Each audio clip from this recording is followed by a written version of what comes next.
on camera and off camera, because we did spend a fair amount of time together, both at the presidential palace the night before. He inquired after my family. He revealed details about his own family and things that were off the record, but was very personable one-on-one. Hello, friends. Today we have an incredible issue on the analysis. Let's look at how a pretty American woman changed her mind about Russians and Putin after 2 trips to Russia. Megyn Kelly will also share her opinion on the relationship between Russia and the United States. It will be bright and interesting, friends. Let's start. To begin with, I will introduce you to the heroine of the issue. Megyn Kelly is one of the most famous and vibrant personalities of American journalism. In the 2010s, she was a TV star, working for major channels such as Fox News and NBC. Her sharp and daring interviews have made her popular and recognizable not only in the United States, but also far beyond its borders. With a law degree and considerable experience in law, Kelly was distinguished by her analytical mind, professionalism, and ability to ask difficult questions even to the most influential politicians. However, her success was largely due not only to her professional qualities, but also to her charisma, external charm, and bright, memorable appearance. It is worth noting that Kelly is a real example of a combination of beauty and intelligence. Her stylish images and confidence on the screen made her not only a successful journalist, but also a real icon of television.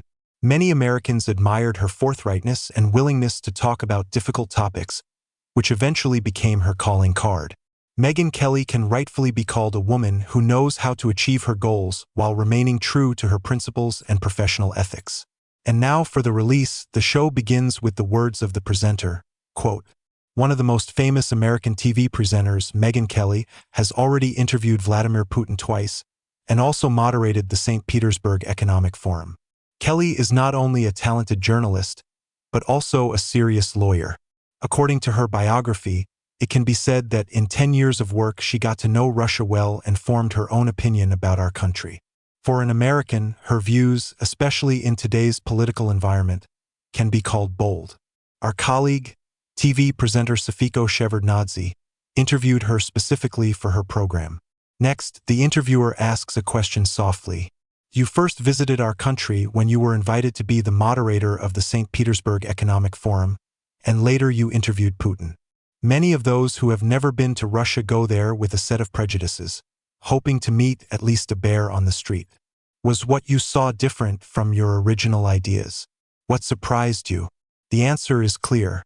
"I couldn't believe what a romantic city St. Petersburg turned out to be. It seemed to me to be a mixture of Paris and Venice. But Moscow is more difficult. As a child in America, it seemed to me that Moscow was something gloomy. The terrible hand of the Kremlin was everywhere, a hammer and sickle on every corner.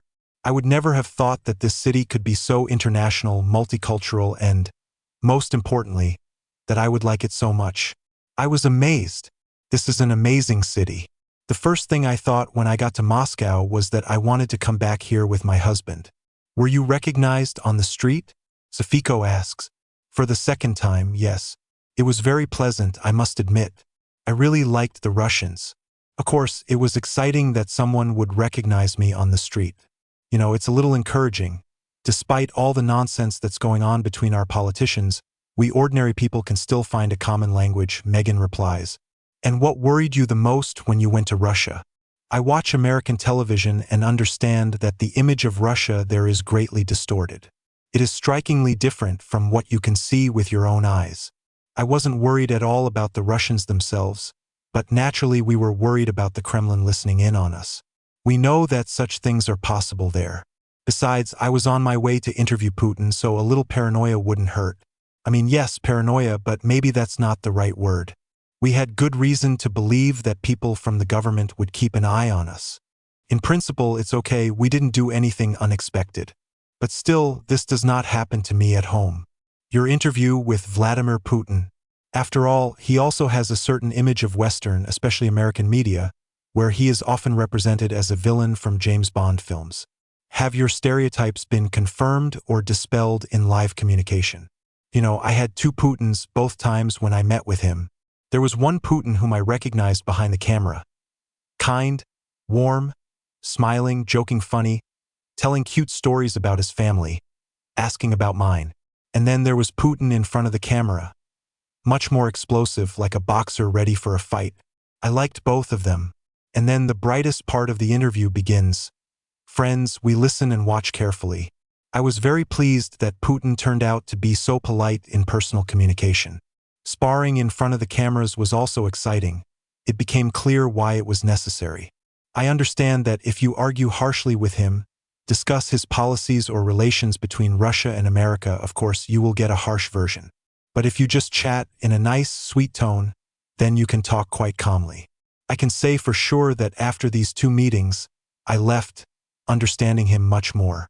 What did I understand about him that maybe people in our country don't understand? Putin is much more complicated than he is usually imagined. He grew up in the Soviet Union, and life was not easy then. He had to make certain decisions, act in a certain way to achieve what he wants. I realized that he sincerely loves his country, and his actions cannot be approached by the standard of Western logic. We who grew up in America cannot compare these realities. This does not mean that we will not discuss some of his steps or accusations, but we must admit that I saw his actions from a different angle after the trip. The main thing is not to justify his actions, but to try to understand their motives. Many in the United States present Putin as a villain, a brutal murderer, and probably this is an image that is widespread in the West. I'm not going to make judgments about what he did or didn't do, because I don't really know. However, I want to say that the real Putin is a much more complex person than the image that has developed in America. Why is everyone so fixated on the fact that he served in the KGB? I think we Americans just love spy stories. We have a culture where we adore spies like James Bond and others. And the KGB always draws such a mysterious organization that you want to know more about. We Americans are fascinated by spies, their actions, who is willing to go to whom and what. I wonder what skills Putin acquired in the KGB, how it influenced his behavior and decisions. We are trying to understand this here in America, and of course it is very interesting. Why did Putin agree to give me a rather long and detailed interview? It was the first time I sat at the table with him. When I took the stage to moderate the Economic Forum in St. Petersburg, it was my first conversation with him. I have my own interview style, and to be honest, I was a little worried about how it would go. In America, when I interview world leaders, I like to ask sharp questions, sometimes shocking ones. I was a little worried if he would like it because he was invited to the forum, and I wasn't sure if he would like my way of conducting a conversation. Behind the scenes, I frankly shared my plan with the president's press secretary Dmitry Peskov. I was going to ask questions harshly, in my usual manner. He replied that Putin copes well with such challenges, which inspired me to get down to business with confidence.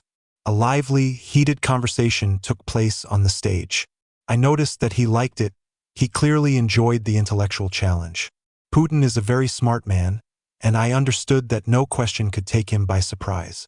In this dialogue, he demonstrated his confidence and erudition, which made the interview not only interesting, but also intense. When I left the stage, the thought was spinning in my head. Did everything go as planned? How was it received? But further events showed that everything was in order. 8 months later, I had the opportunity to meet with Putin again, this time in a more intimate one-on-one interview format. Then I went to Moscow and continued in my own style, asking uncomfortable questions, including about Russia's alleged interference in the US presidential election. I've restated the same question several times to get clarity. It was certainly a difficult topic, but Putin bravely withstood the pressure. It seemed to me that at some point Putin seemed to acknowledge the interference, but he did it cunningly through meaningful glances and hints. He clearly understood that direct recognition would destroy the already fragile relations between our countries.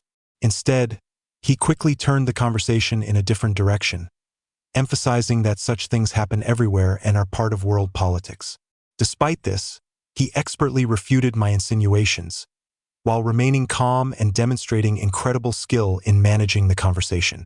As an American, I used to trust our intelligence, which claims that Putin really interfered in our elections. But in a conversation with him, I came across a completely different point of view. Putin not only denied this interference, but also threw a counter-rebuke, recalling that America itself had repeatedly interfered in the elections of other countries. This argument, in my opinion, was powerful, but it does not remove the issues. I was trying to figure out if he could be telling the truth, but I admit that the opinions of our intelligence, backed by years of investigations and the experience of people much smarter than me, should not be discounted either. What became particularly interesting to me was the attitude of the Russians towards this situation. Ordinary Russians with whom I spoke completely deny the possibility of interference. This turned out to be a real revelation for me because in America, on the contrary, many consider it a proven fact. Even those who supported Trump simply do not believe in collusion between him and Putin. We perceive this story through our own prisms of perception, and the difference in how Americans and Russians see the situation is surprisingly contrasting. Nevertheless, in conversation with Russian people, I noticed that, despite all the differences, we want the same thing.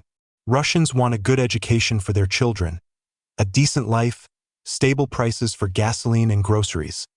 The same things that concern us Americans. Ordinary people everywhere are concerned about their health, family, and future. It seems to me that if an ordinary person from the Moscow region talked to an ordinary resident of Alabama, they would find a common language and see that they have much more in common than they seem. It's just a pity that the media highlights our differences, instead of talking about what unites us. The end of Megyn's speech. Well, friends, how do you like the revelations of the American woman? But that's not all, because after the interview, drastic changes took place in her life. In the beginning, not for the better. Recently, there has been an alarming trend in the United States. Several well-known journalists have lost their jobs due to their political views or wrong point of view.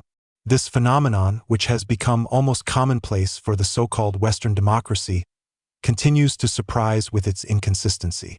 One of the clearest examples of such pressure was the fate of Megyn Kelly, one of America's most influential presenters, who at one time was considered a real star of the television screen.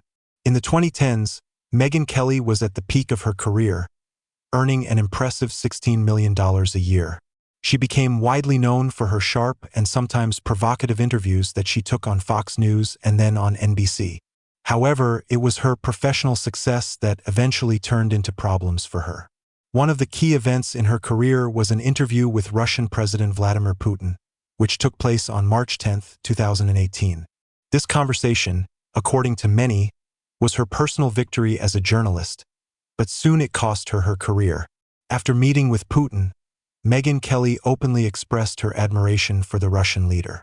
She noted that it's definitely impossible to beat this one, hinting at his charisma and ability to keep the audience on their toes.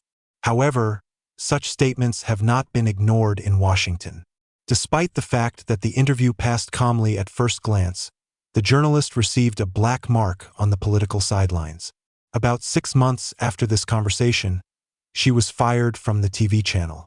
The formal reason for her departure was the harsh criticism of excessive political correctness in American politics, which she voiced live on air.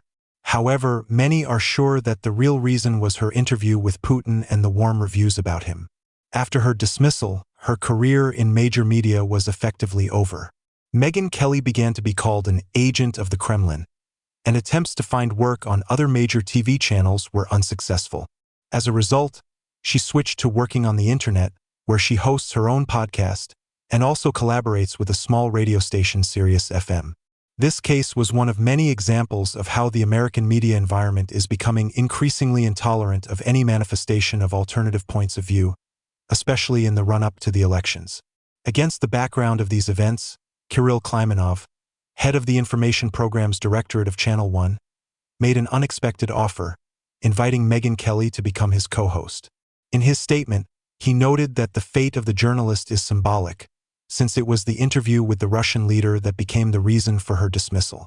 According to Klimanov, such a reaction from the American media field shows how strong bias and political censorship are in the United States. Klimanov stressed that Kelly's invitation to Channel 1 is not only an expression of solidarity with the talented journalist, but also a demonstration of Russia's good intentions. Such a step, in his opinion, is a sign of openness and readiness for a dialogue based on honesty and professionalism. The proposal can also be seen as a symbolic gesture calling for a reassessment of how modern media should operate in the face of growing political tensions. Russian media believe that Megyn Kelly's invitation can be another step towards strengthening trust and mutual understanding between the countries. This is the kind of material that turned out, friends, and now I want to express my opinion. I sincerely admire Megyn Kelly's work, her courage and honesty, which literally permeate this material. In a world where many journalists try to please their audience or political forces, she chooses a different path, the path of frank and respectful dialogue. Her willingness to talk about stereotypes, listen to the other side, and acknowledge complexities that don't fit into the conventional picture deserves the highest praise. This is an example of real journalism, which strives not only to tell, but also to understand. The way Kelly described her impressions of Russia, of Russian people and their similarities to Americans, gives hope for a deeper understanding between our peoples. She showed that behind the political games that the elites love to engage in, there are ordinary people with common desires and aspirations. And this is the most important thing that both sides need to realize. Her ability to ask uncomfortable questions and at the same time maintain respect for the interlocutor is something that is so lacking in modern media. It is conversations like this that should underpin relations between great powers. Without ulterior motives, underhanded games, and labeling. An honest dialogue in which the parties are willing to listen and talk about difficult things is the only way to better understanding and peace. Thank you, Megyn Kelly, for setting an example of what this dialogue can be. Friends, I want to thank you for your attention. Thank you for liking. Write your opinion in the comments and subscribe to the channel. I am very pleased. I wish you good health. See you later.